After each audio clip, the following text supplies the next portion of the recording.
Ajaja waraan bilisummaa Oromoo zoonii kibbaa godin Gujilixaa jaarra birra bagna gaangar raadiyoo irratti biyyoolessa Oromiyaa dhuftiin jechaa garmarii heenna dhiyaan. Isin bakka nagaan harma geessan bakka nagaan dhuftan. Ayyee akkuma yaadatamu woboo nagayi torbaa barkum 2021 irraa qabuuni. Bobbaa addaa labsatee injifannoolee boonsaa guutuu Oromiyaa keessa galmeessuu jira. Ammoo mootummaan fiippii sochii waraan bilisummaa Oromoo handhoosuuf neetwork interneetatiif bilbilaallee ugguree jira. Meegam keessan ka Gujilixaa kanaan maanti jira dulli bobba jaalalee moqilxuumaan fakkaata eessa dhuunfattan.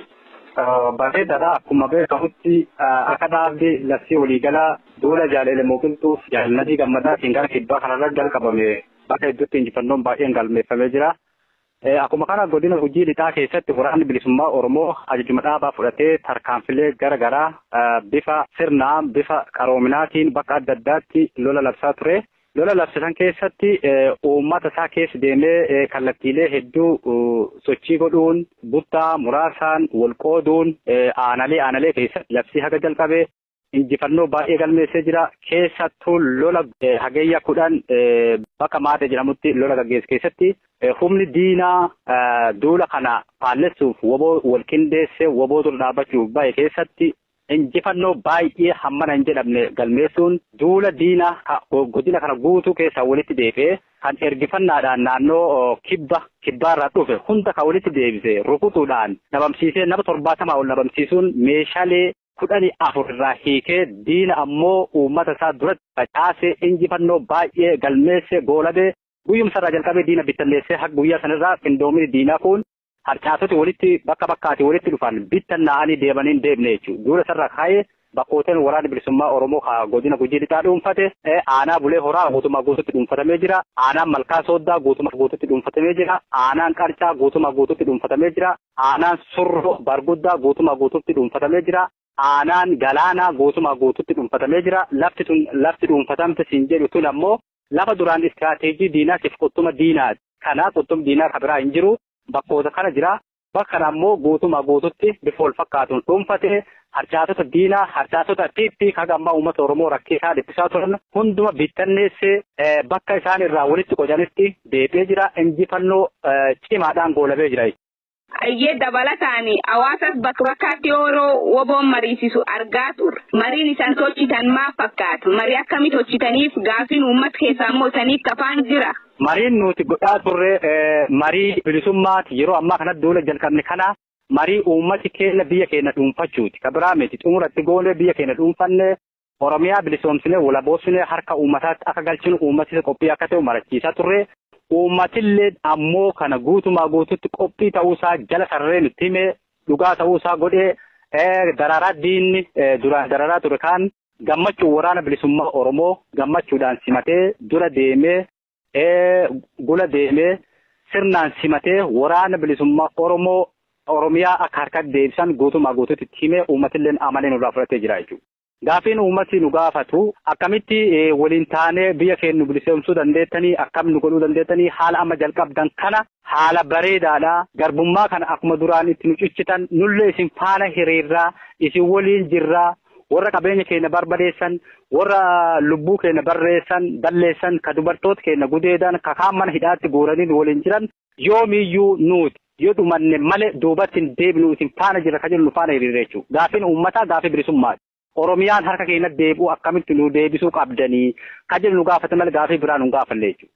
Keessattuu gama hawwaniitiin haadholeen teenna waan isin nutti dhaamattee jira. Dhaamsa cimaa akkasii nutti dhaamatte haga Oromiyaan bilisa baasutti jabaadhaadha. Yoo isin dhumattanii baddanillee namni ammoo nutti dhala garaa keessaa qabna. Yoo isin dhumattanillee garaa keessaa qabnu dhalla isin faana hiriirsina haga gadaamessi keenya jiru haga dubartiin Oromoo deettu jirtu biyyi teenna. Ta duraan saamamaa turre deebitee harka diinaatiin deebitu. Kanaafuu haga dhumannu kamiyyuu isin faana jirra ka jedhu akkuma viidiyoodhaan miidiyaadhaan agarsiisaa turre sani nu faanatti hiriire uummata keenya tokkummaadhaan ammaan duuba diina jalatti hin bullu dadhabne baanne dadhabne gabbarlee dadhabne birrii kennineef dadhabne lubbuu namaa kennineef dadhabne ammaan duubatti wanni addaan nu baasu impara Itoophiyaa kana diinne Oromiyaa keenya walaba godhachuun malee wanni piippiidhaan walitti nu firoomsu walitti nu fidi guutuma guututti hin jiru jedhee akkanaan nu dhaamsisaallee kan nuti dhaamate Oromiyaa akkati harka deebinu walumaa galatti nutti dhaamate gaafiin addaa ammoo inni nu gaafate Oromiyaa akkamitti harka nu deebichan kan jedhu malee wanni biraan jiru jechuudha. Ayyee qaamonniidha kan maqaa oboo dhaasanii kutaalee Oromiyaa garaagaraa keessatti saamichaaf gochaalee babbadaa akka hojjechuu jiraniittu dhaga'ama. Qaami kuneennu gar godin Gujii lixaa keessattuu taateen akkanaa mul'atee jira. Qaamni kun mul'atee jira.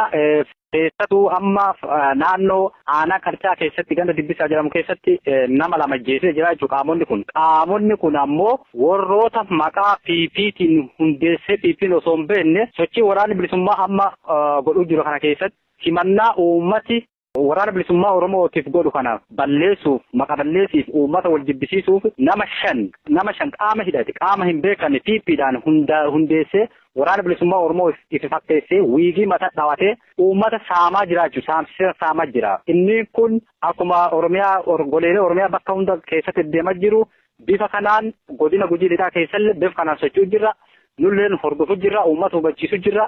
Qaamni kun taa'e jedhee kan piippiidhaan hundeeffame dhoksaadhaan maqaa bilisummaa Oromoo waraana bilisummaa Oromoo balleessuuf maqi balleessii irra kennuuf uummataaf waraana bilisummaa Oromoo walitti buusuuf qaama piippiin qindeessite gadi ergite godina keenya keessallee sirnaan jira jechuudha.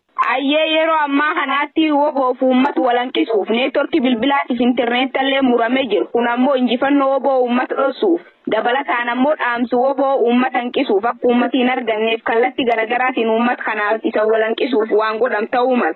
Mee carraa kanaaf fayyadamtee waan uummata kanaan jettu jedhi. Uummata Oromoo wanni beekuu qabu isaan ammoo yaaliin isaaniin guddaan uummata Oromoo fi waraana bilisummaa Oromoo addaan kutanii burjaajisuuf kan godhan. Inni kun ammoo qabsoo duuba deebisuu miti. Wamaallee godhuu hin danda'u.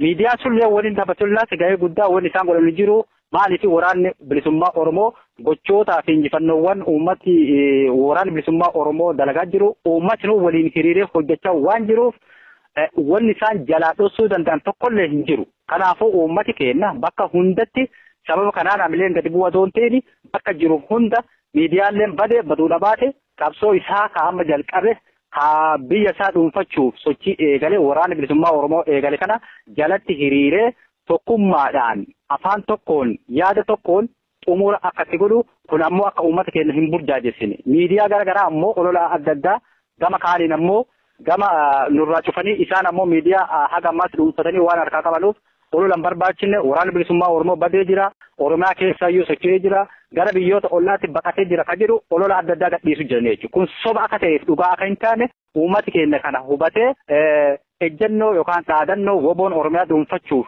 dhaabate kana ciminaan ka'e kana kutatee ka'e kana uummati keenyallee kutatee faana hiriiree xumura akkatti goonu uummata keenyaaf dhaama kan ammoo isa burjaajessuu qabu isa gowwoomsuu illee qabu jedha. Duulli kun addaatam duullee garuu goolabii isaa eessa? Umuun isaa haga Oromiyaan harkatti nu deebitu uummata Oromoo bilisoomee walaboo mo'asitti duulli addaan cituu muti jechuudha. Aga biyya keenya dhuunfannu kaayoon isaan guddaan Oromiyaa dhuunfachuudha. Aga Oromiyaan dhuunfatamtee harka diinaatii baatee intara tortora uummata keenya waggaa 150 oliif jalatti uummata keenya saamsisaaf ajjeesaa ture kana diimnee Oromiyaa walaba dhaabnu asitti Oromiyaa bilisoomsinu asitti biyya keenya Oromoo harka deebinu asitti duulli kun addaan cituu muti itti fufaa. Ayyee wal dhageetti tumsu waraan bilisummaa Oromootiif humnittis Tigraay gidduu ta'e hordofuun dabballooti PP woboo irraa tolol garaagaraa deemsisuu jiran. Keessumaa ammoo TPLF warrun duraanii isii walitti qabdeettu woboon taa'ee maqaa balleessuu jira. Warra kanaan maal jettanii? Ololli kuni amma miti kun duraanuu wama beekamu haga waraanni bilisummaa Oromoo seene haga PP waraanni mootummaa bilchiginnaatiif mootummaan gara kaabaa yookaan Tigraay wal dhaberraa kaasee akka nuti isaa waliin jirrutti odeeffamaa ture jechuudha. Kun haqalle seenaan borullee taanaan nuti biyya keenya bilisoomsuu malee isaan yoo barbaachisaa ta'e juuntaadhaan waliin juuntaa kananis kamasaa amma maqaatti baasan kana waliin hiriiree ka hojjetaa ture waggaa 27 ka uummata saamsisaa ture isaanii waa'ee uummata saamsisuu ka beeku isaan waraanni bilisummaa Oromoo waa'ee lafa isaa saamsisuuf uummata isaa ajjeesu takkaayyuu dalagee hin beeku hin beekullee kana godhelleen isaan nuti akka nu beeknutti akka waraana bilisummaa Oromootti qabsoon keenya yookaan harka qaama bira qaama kamiyyuu qaama TPLF ta'e qaama biraas ta'e naftanyaa ta'e qaama kamiyyuu harkatti deebisuu yookaan jalatti hiriiree waliin Oromiyaa bulchuu adoon ta'een Oromiyaa bilisoomsee walaboomsee uummata isaatti harkatti deebisee qabeenya Oromiyaatiif biyya Oromiyaa ilmaan Oromoo harkatti deebisee ilmaan Oromoo bulchuu fi biyya keenya dhuunfachuu qofaa jechuu kaa'uun nuti waliin nu qabsoonu kan ammallee qabsaa'aa ture. Kanuma godhaa turre ammallee kaayyoon keenya kanuma saniin alatti wanni ammoo uummata keenya burjaajessanu uummata keenya waliin hubachuu qabu asin jiratti amma ololli kaadiree bilchiginnaatiin yookaan PPtiin odeeffamaa jiru juuntaa harkatti isin deebisuuf ammal deebisee juuntaa isin saamsisuuf kan jiru kanarratti uummata burjaajessuuf afaan faajjessuu jiran jechuudha. Kana uummata keenya dhageeffachuu hin qabu. Olola isaaniiti maqi balleessu hooma isaan duraan dalagaa turani. Kana waan ta'eef olola kijibaa kana uummati keenya amanee fudhachuu hin qabu. Nuti kaayyoon keenya guddaan Oromiyaa dhuunfachuudha. Walumaa galatti uummati keenya kana hubatee olola isaanii kana akka hin gowwoomne akka hin burjaajonne afaan faajjii kana akka afaan hin faajjonne jedhee dhaamsa dabarsaa.